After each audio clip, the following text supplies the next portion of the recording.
Bismillahirrahmanirrahim. Assalamualaikum warahmatullahi wabarakatuh. Alhamdulillahirabbil alamin wassalatu wassalamu ala asyrafil anbiya'i wal mursalin wa ala alihi wa sahbihi ajma'in. Amma ba'. Yang dimuliakan bersyarah bagi subjek ini Dr. Wafat Yusof dan Dr. Ahmad Dahlan Saleh. Saya Muhammad Nazmi Binawi, nombor metrik A182568. Sahabat saya Muhammad Ikram bin Muhammad Jaafar, nombor metrik A181169. InsyaAllah, kumpulan kami akan membentangkan tajuk pembuktian dalam jenayah hudud, qisas dan ta'zir. Pengenalan. Takrif bagi pembuktian ialah tugas yang terletak ke atas sesuatu pihak untuk mewujudkan satu kes atau satu fakta. Takrif jenayah menurut jumhur fuqaha ialah perbuatan jahat yang dilakukan oleh seseorang untuk mencerobohi atau mencabur kehormatan jiwa atau tubuh badan seseorang yang lain dengan sengaja. Islam menganggap jenayah merupakan satu kesalahan yang mesti dihukum berdasarkan hudud, qisas dan ta'zir kerana melanggar hak Allah dan hak manusia berasaskan 5 prinsip asas maqasid syariah. Baiklah, saya akan menyambung kepada kaedah pembuktian dalam jenayah hudud, qisas dan ta'zir. Yang pertama, dalam jenayah hudud, kaedah pembuktian terdiri daripada 4 aspek. Yang pertama, ikrar ataupun pengakuan pelaku. Yang kedua, syahadah, iaitu keterangan saksi. Yang ketiga, qarinah, iaitu bukti keadaan. Dan yang keempat, yamin, iaitu sumpah. Bagi jenayah zina, terdapat 2 pandangan dalam ikrar. Yang pertama, mazhab Hanafi dan mazhab Hambali perlulah ada 4 kali ikrar dalam 4 majlis berbeza di hadapan hakim. Manakala mazhab Syafi'i dan mazhab Maliki hanya sekadar 1 kali ikrar sahaja di hadapan hakim. Dalam syahadah pula, jumhur fuqaha sepakat perlu ada 4 saksi lelaki yang adil dalam menentukan jenayah zina. Manakala pendapat yang lemah dan ditolak oleh jumhur fuqaha iaitu Ibnu Hazim memadai 3 lelaki dan 2 perempuan ataupun 8 perempuan, iaitu nisbah 1 lelaki 2 perempuan. Tetapi pendapat ini telah ditolak. Yang ketiga, qarinah. Jumhur fuqaha mazhab Syafi'i dan mazhab Hanafi tidak menerima qarinah dalam pembuktian jenayah zina, manakala mazhab Maliki menerima qarinah dalam jenayah zina. Yang kedua, jenayah syurbul kham. Dalam ikrar, jumhur fuqaha memadai hanya ada 1 kali ikrar sahaja, manakala mazhab Hanafi perlu ada 2 kali ikrar dalam penentuan jenayah syurbul kham. Dalam syahadah pula, terdapat 1 pendapat sahaja iaitu jumhur fuqaha sepakat mengatakan perlu ada syahadah 2 lelaki yang adil. Dan yang terakhir sekali dalam qarinah, jumhur fuqaha dan mazhab Syafi'i tidak menerima qarinah dalam mensabitkan jenayah syurbul kham. Tetapi mazhab Maliki menerima qarinah dalam syurbul kham. Yang ketiga, jenayah sariqah.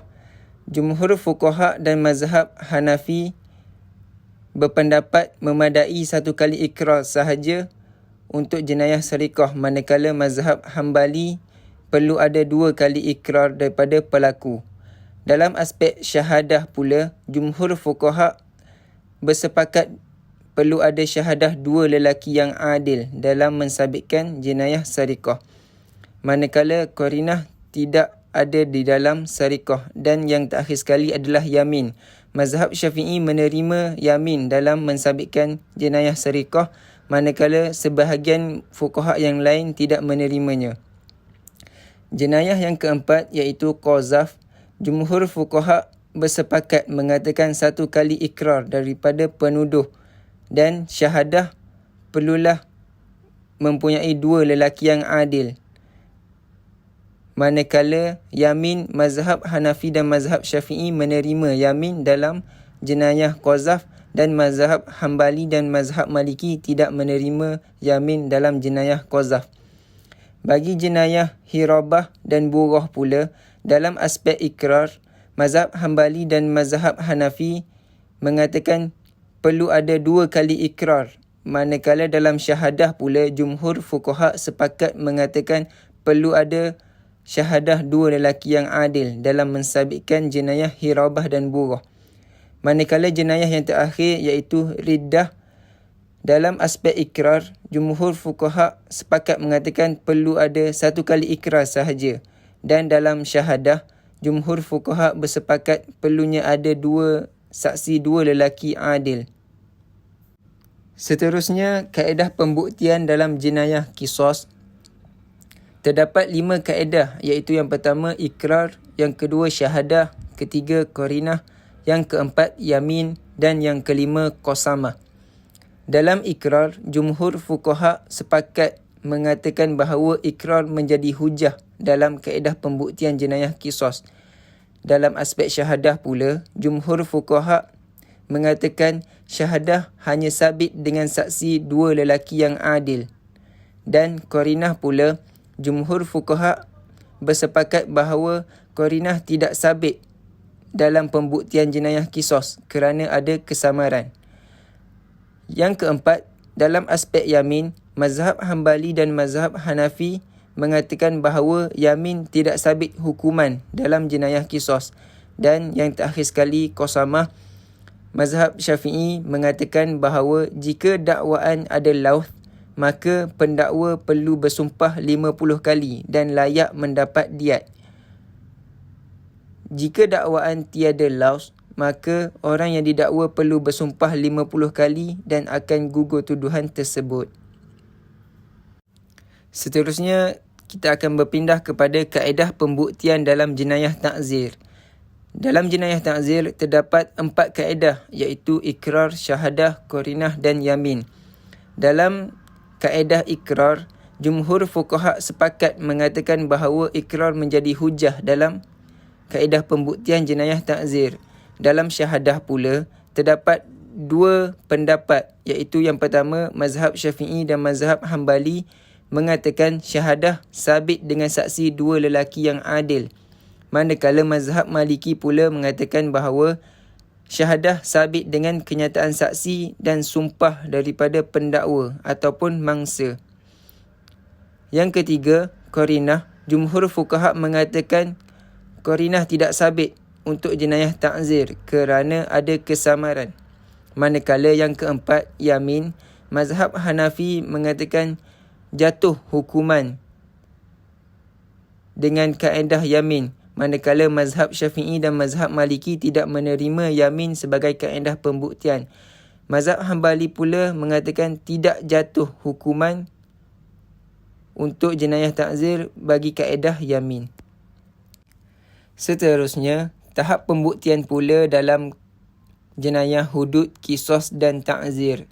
Bagi jenayah hudud, perlulah mencapai tahap yang paling tinggi, iaitu mencapai tahap yaqin.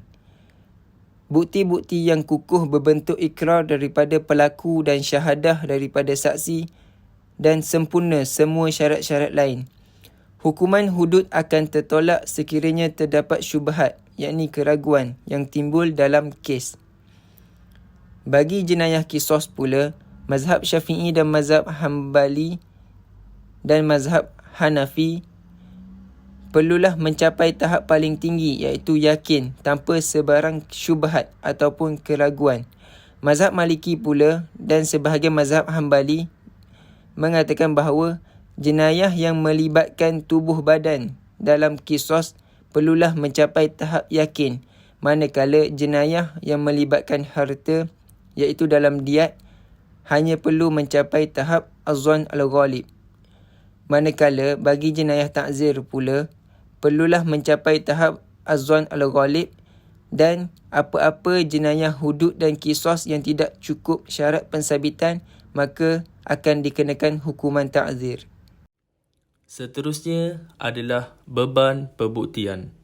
Di dalam satu kaedah fiqh yang masyhur yang menjadi asas bagi perkara ini adalah al-aslu bara'atu zimmah. Asal setiap manusia ini bebas daripada sebarang tanggungan.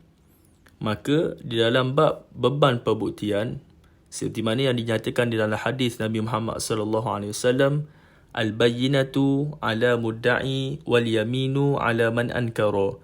Beban pembuktian itu terletak di atas pihak yang mendakwa, yang wajib mendatangkan bukti, sedangkan orang yang mengingkarinya wajib bersumpah menafikannya. Maka dalam perkara ini,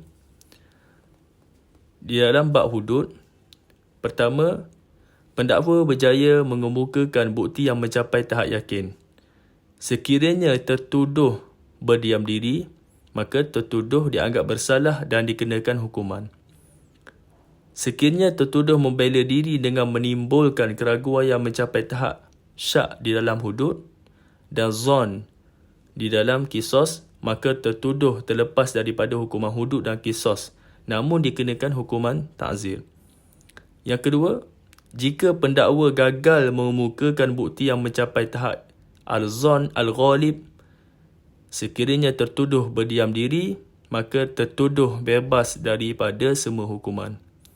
Di dalam kisos, sekiranya pendakwa berjaya mengemukakan bukti yang mencapai tahap yakin, jika tertuduh berdiam diri, maka tertuduh dianggap bersalah dan dikenakan hukuman. Sekiranya tertuduh membela diri dengan menimbulkan keraguan mencapai tahap syak dalam hudud dan zon di dalam kisos, maka tertuduh terlepas daripada hukuman hudud dan kisos, namun dikenakan hukuman ta'zir. Kedua, pendakwa gagal mengemukakan bukti yang mencapai tahap al-zon al-ghalib, maka sekiranya tertuduh berdiam diri, maka tertuduh bebas daripada semua hukuman. Antara perkara penting di dalam bab hudud dan kisos, satu, kaedah menyebutkan al-hudud tasqutu bisyubhat. Hukuman hudud akan gugur sekiranya timbul syubhat. Yang terakhir, di dalam ta'zir, hakim harus menimbang bukti-bukti yang dikemukakan dan memutuskan bahawa kesalahan terbukti melebihi keraguan yang munasabah. Isu-isu pembuktian. Pertama, adakah qarinah lain boleh menggantikan 4 saksi di dalam kes zina? Jawapannya, jumhur fuqaha tidak menerima qarinah sebagai keterangan untuk mensabitkan kes kerana masih wujud kemungkinan yang dikira sebagai keraguan dan syubhat untuk mensabitkan hukuman di dalam kes zina. Kedua, adakah penyaksian wanita diterima? Jawapannya, ijma' 4 mazhab tidak menerima penyaksian wanita di dalam kes jenayah hudud dan kisos kerana ia memerlukan kepastian yang kukuh, melainkan dalam bab harta benda dan permasalahan peribadi. Ketiga, adakah boleh menarik semula pengakuan setelah ia dikemukakan kepada hakim? Jawapannya, pengakuan boleh ditarik semula hanya dalam jenayah hudud yang melibatkan hak Allah dan tidak boleh ditarik semula dalam jenayah kisos yang melibatkan hak-hak manusia. Kesimpulan bagi tajuk pembuktian dalam jenayah hudud, kisos dan ta'zir ialah Islam tidak memandang enteng aspek pembuktian yang menjadi perkara asas dalam sesebuah pendakwaan jenayah. Ini untuk memastikan keadilan dapat ditegakkan dan mengelak daripada sebarang bentuk penindasan terhadap mana-mana pihak. Sekian saja daripada kami. Wabillahi taufiq wal hidayah. Wassalamualaikum warahmatullahi wabarakatuh.